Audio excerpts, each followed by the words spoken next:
capital side, we're not going to have any skin in the game. But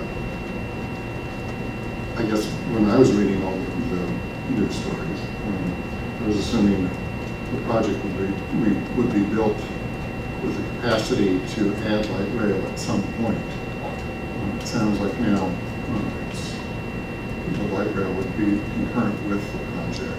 And that raises questions to me about operating costs when the thing is built. So I'm going to need more information. Absolutely, and actually, the project, even as it was, the phase project as advanced, has always included a full light rail component. But again, there's no change in the light rail operating cost component prior to now to sort of reset. So in each case, there would be a split of the operating costs between the Washington side and the Oregon side. So we can certainly go into that in more detail with you in a briefing. Yeah. I think you're right. There'll be a lot of questions, and I think the operational of those costs are very important to understand all the way through there. Good luck for everybody. I think my 2 cents are, if we can't get going, I see us getting there 20 years before something happens on that bridge, just based on my history, which is unfortunate because I figured there'll be some major mechanical problems with the span. Some of them are almost a century old now, and it's just really unfortunate for me. So I look forward to full briefing and a dialogue about understanding all of the costs, because I think people are doing their best to be able to try to pull this together. And I appreciate the governor's office and the Department of Transportation's efforts to keep it going. So we'll look forward to some more dialogue. Absolutely. Other questions, comments for Neil? Yeah, Neil, I just got 3 emails, C-Tran, everything. I've been very, our organization's been heavily involved in this for many years. The C-Train, I know it was the operating cost, and that's the O&M cost over in Vancouver was a concern at one time. I think it still is a concern. So the action, and I am far from expert, but just reading the newspaper. So I consider it sort of, reading the newspaper, it appeared to be a 6-3 vote by the C-Tran board to authorize the general manager of C-Tran to move ahead with negotiating those arrangements for, so no commitment of operating funds on the part of the board, but a step in a positive direction. Well, that was a big thing. Thank you. Okay, thank you, Mr. General Manager. I think Sorry so much. that's all right. I think it's important we have that dialogue. The next item on the agenda is the strategic financial plan. Let me just introduce it. I think those of you who've been following this board discussion know that in July we started our first real public discussion of the trimet strategic plan. And we heard just last meeting about how Metro's Climate Smart Communities effort is really laying out the future demands and expectations of the regions in terms of what service we need to provide to keep this area livable and meet the land use plans that we have. So we're really starting to talk about how we can plan and then how we can fund that service. So the board believes that this is best done with the help of the effort that the Finance Committee has been undertaking to work on for the past 6 months, and the conversation is going to continue today with Board Member Prosser and Dave Auxerre as they're going to share our thoughts about where they are in this plan. And again, this is going to help give us the blueprint and I kind of think the decision making to allow us to understand some of these decisions on all of our budget and all of our projects as we move forward. So, Director Prosser, the floor is yours. So I'll start this off and then turn it over to Dave to take us through some of the more detailed aspects of where we are right now with the work today. So we have been putting this together. It is kind of roadmap to achieving financial sustainability for this organization. And also to establish policies and guidelines for making both short and long-term financial decisions. And I do want to stress that long-term aspect because, again, in my experience in 35 years of public financial management, when I've seen organizations get into trouble, it's because they're not looking at the long-term impact. The more you narrow your focus down to the short term, the greater chance there is for problems down the road. So the first step was to get a better understanding of the region's expectations for service, and so that's the presentation last month on the Climate Smart Communities effort. I wasn't here for that particular briefing. I hope it was useful for the board members that were here. As a trimet's representative to the Metropolitan Policy Advisory Committee, I had several presentations on that effort there, so I'm up to date with that. We really need to look at, and one of our assumptions is that we need to look at restoring service that is lost before we really talk about expanding service. And that's one of our major challenges that this board is facing. We're continuing to face a lot of unknowns. The economy is recovering. That's the good news, but it is a little bit slower than pundits have predicted, unlike previous recoveries. So that's something that we need to keep an eye on. We are in negotiations with our union workforce, and we don't know what the outcome of those negotiations will be. And so that's also an uncertainty. And I think the discussion that we're having today and will continue to have over the next couple of months is really important because we have other major financial decisions before us, including proposal to expand the transfer policy, and again, looking at restoring service, and I'd say looking at the impacts of CRC expansion on operating costs. So all these decisions are interrelated, and one impacts the others. So if we had unlimited resources, we could do all this, and it wouldn't be an issue. But of course, we don't have unlimited resources, and that's why we need to set priorities. To do that, the subcommittee, which I should say, reiterate, was myself and former board member Schweitzer. I remember Travis has volunteered to take Tiffany's place on this, and so Scripted is the word. yeah, we're going to make sure he gets his feet really wet here in this particular day. I'm sure he'll be up to speed very quickly. So, Tiffany and I have been working with staff, Dave Oxier and Sandy Mincy, to date. We've talked and we've shared with you a number of policy questions on a meeting in July that we received the crux of the matter.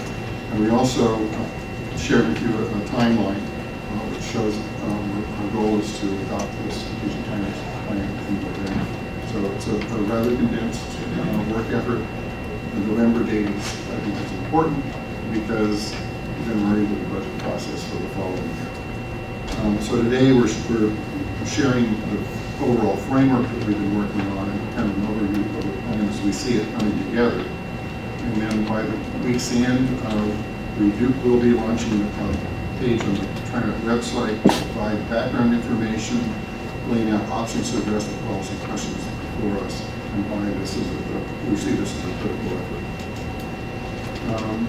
We do want public comments on this from our customers and partners, the public, the board. And so through the online information, we hope to gather a lot of those. And we have talked with the board about setting aside defined periods of time at our next couple of business meetings to have an opportunity for comment here at the board. So I really encourage people to take advantage of that and to look at the work and let us know what you think, and if you see any holes, things that we need to address in a different way. This is not just a board decision, but it's a community decision, and that's why public discussion is so critical. before I turn this over to Dave, I do want to again reiterate kind of the two major questions we face. And the first is, how do we maintain and restore service? So, and that entailed in that is, how do we ensure that current revenues are adequate to cover expenditures, and how do we ensure that the expenditures are at the appropriate level? The second question is, how do we expand service? We know through Climate Smart Communities and other efforts in the region is really looking at trying to play a major role in meeting regional goals. And so how are we going to pay for that? Is our existing, will that have to come out of our existing revenue stream, or we're going to have to look at enhancing revenues, or cutting the costs to make that work? At our October 9th board briefing, we'll continue this conversation with a work session, and I'm really hoping that will be a more interactive discussion here at the board, maybe some brainstorming to make sure we get the ideas on. We'll also be sharing with the board the results of any online comments that we gather, any written materials that the public presents.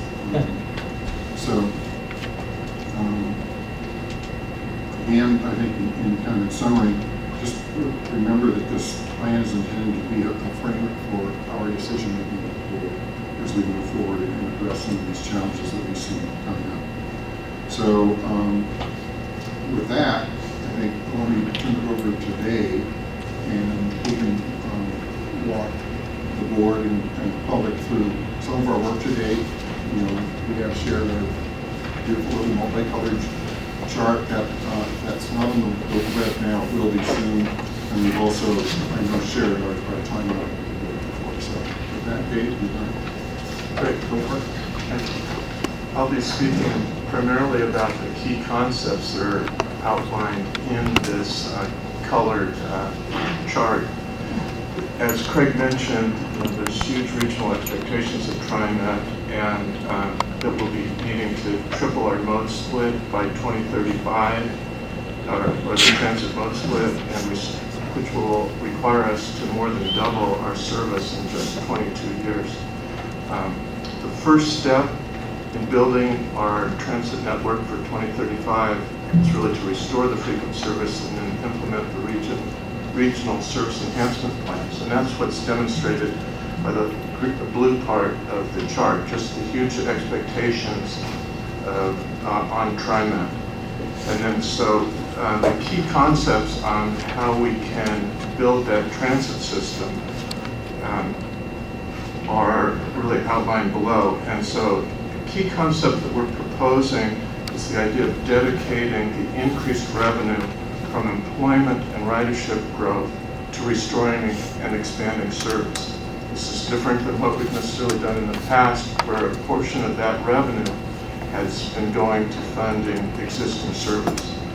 So if you think about payroll tax, which is our major revenue source, accounts for 54% of our operating revenues, it really grows for two major reasons. First being wage growth. So that's generally wages keep up with inflation, cost of living, and that increases our payroll tax revenues. They also go up as employees become more productive and more valuable to their employers. Wages generally go up. But the second real component of that revenue growth is the payroll tax revenue growth comes from employment. And as additional jobs are added, new employers come into the region, or existing employers expand and hire more people, our payroll tax revenue grows. So if you think about that element of growth, it has really two impacts on TriMet. Obviously, it increases our payroll tax revenue, but it also adds to the demand for our services. So farebox revenue, very similar. There are two components of growth in farebox revenue. One is from fare increases, which generally are designed to keep up with inflation, but as additional riders come onto the system, the revenue grows as well.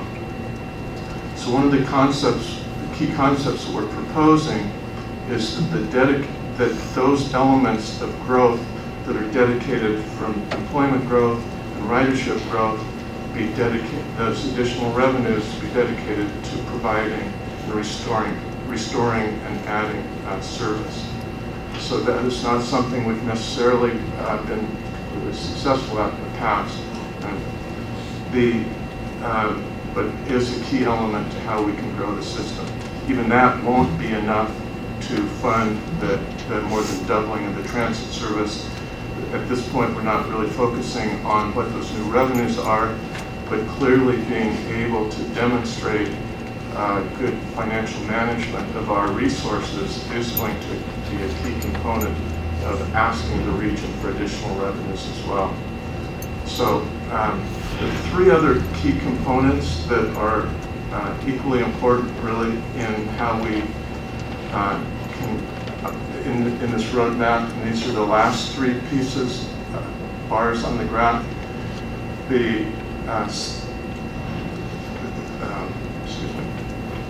three components really are that we must control our operating costs, we must properly maintain and replace our capital assets, and we must sustain and properly fund retiree benefits.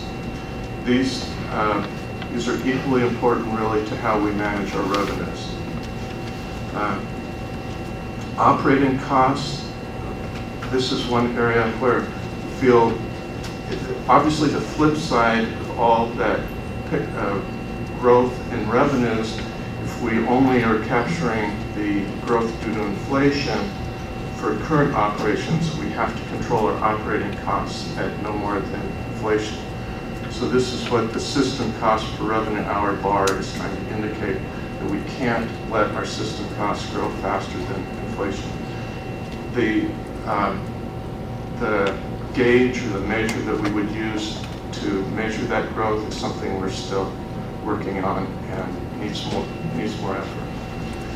Properly maintaining and replacing capital assets, obviously a goal that we all agree is important to do. How you fund that becomes a much more difficult question. Should capital assets, funding for capital asset replacement be done in advance of that need through a depreciation reserve? Do we only fund capital replacement as funds are available? And to what degree do we use debt service in replacement of capital assets? Or what's the appropriate mix of all three of those? That's another element that still needs a significant additional work. But it is obviously the goal of properly maintaining and replacing capital assets has to be a key component of what we do. The third and final item on the expenditure side of things is how we deal with our retiree benefits, both pension and retiree medical benefits or OPEB benefits. What we're proposing is that we have about a $1.1 billion unfunded liability between those two components. The first with pensions, we don't view that as really a benefit issue. We see it as a funding issue.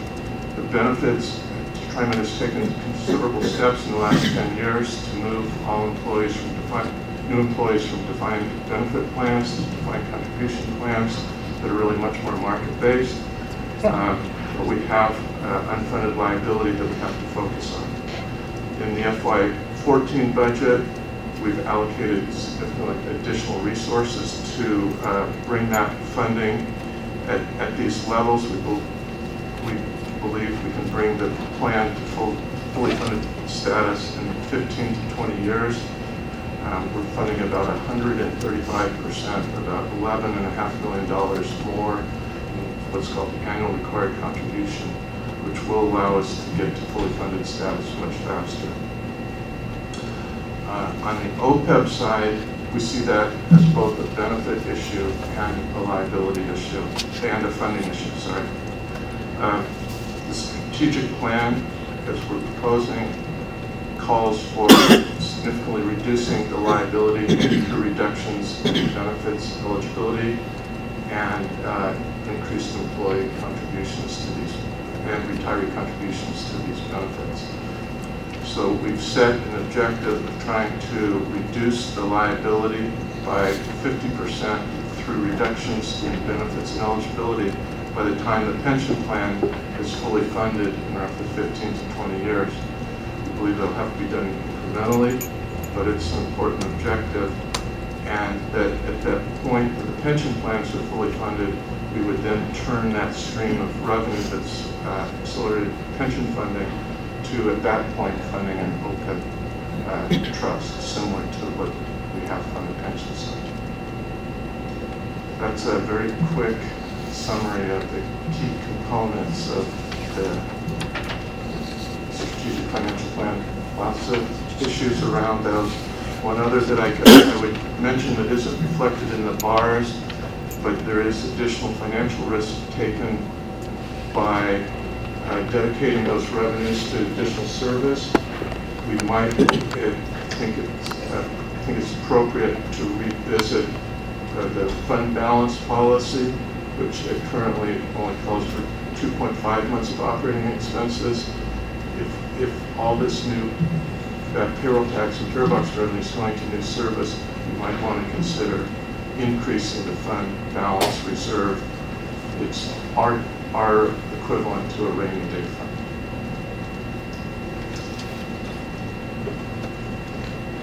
Okay, the policy questions that we shared with the board back in July, just to remind folks. First, payroll tax, and as David's been talking, should payroll tax growth result in employment growth be dedicated to restoring the external service? Passenger fares, should revenue gain from increased ridership be dedicated to restoring and expanding service? Operating costs, to ensure the cost of maintaining existing service does not reduce TriMet's ability to restore and expand service, should TriMet establish a policy objective of holding its cost per revenue hour growth to no more than the growth in regional inflation. Reserve funds, should TriMet create a separate reserve fund or expand its fund balance policy target to smooth out fluctuations in operating revenues through normal business cycles, or should we allow service levels, including expansion and restoration of service, to fluctuate with currently available revenues? And then pension funding, OPEB, should a target date be set for reaching fully funded status?